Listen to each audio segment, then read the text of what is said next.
What kind of underwear does a mummy wear? Fruit of the tomb. Gag. What kind of girl does a mummy like to date? The kind you can unwrap. Oh, scandalous.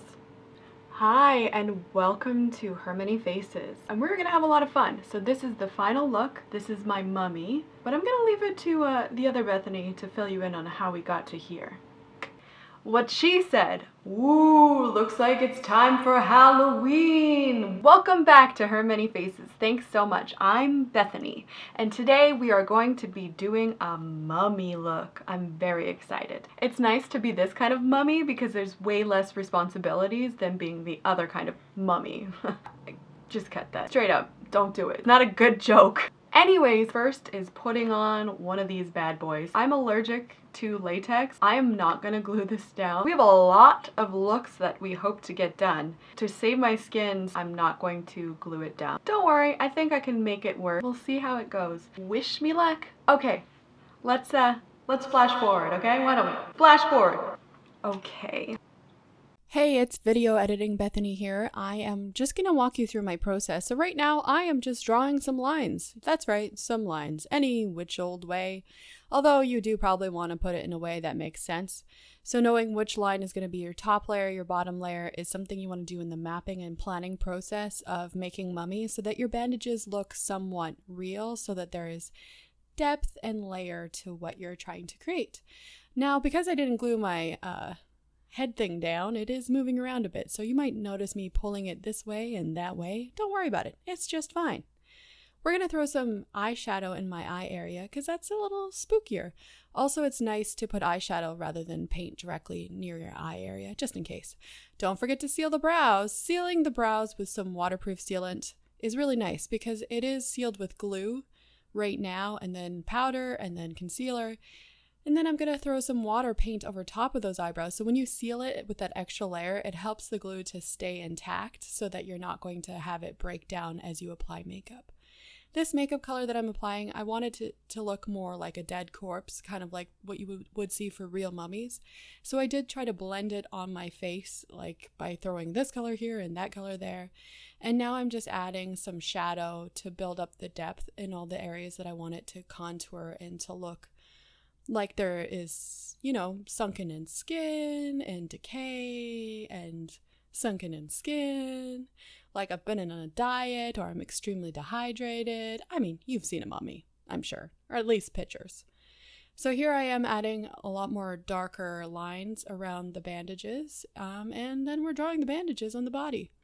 I wanted to pay attention to the lines where the fold would be, what layer goes on top, and the layer after that, so it kind of looked like a shirt almost. My mom actually saw this and thought it was a shirt, and I'm like, no, Mom, that is painted.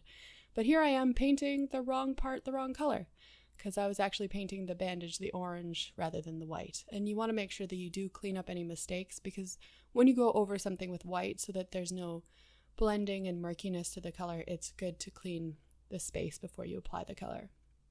So we're building up depth the same way that we just did on the face, with yellow, brown, white, and a little bit of orange. Although it does seem on the body I used a lot more orange. But I mean, look at real life. I wear SPF on my skin, so my face is often lighter than my body. Who's to say the Egyptians didn't do the same thing?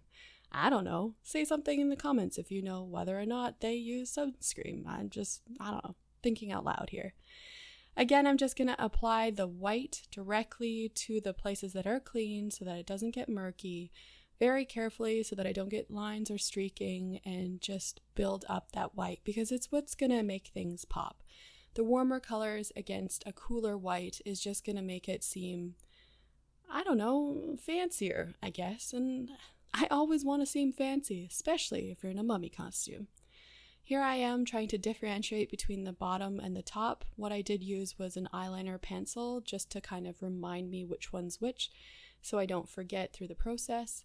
I do want to state that I recently got some new gear for my camera, but when I did film this, unfortunately my battery crapped out right in the middle of filming, so you won't be able to see me blending and shading the bandages. I did use blues because I thought the cooler colors would look great against the warmer colors, so I'm sorry about that, but since then I did get something for my battery pack, so we're all good. Alright, well, there was this part where the camera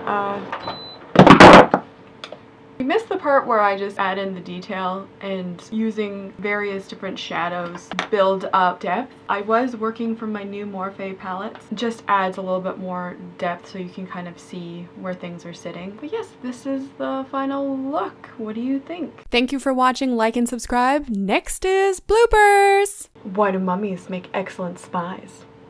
They're great at keeping things unwrapped. Under wraps. Oh. Why are mummies great at being spies? What is it again? Because they're great at They're great at keeping things under wraps. under wrap.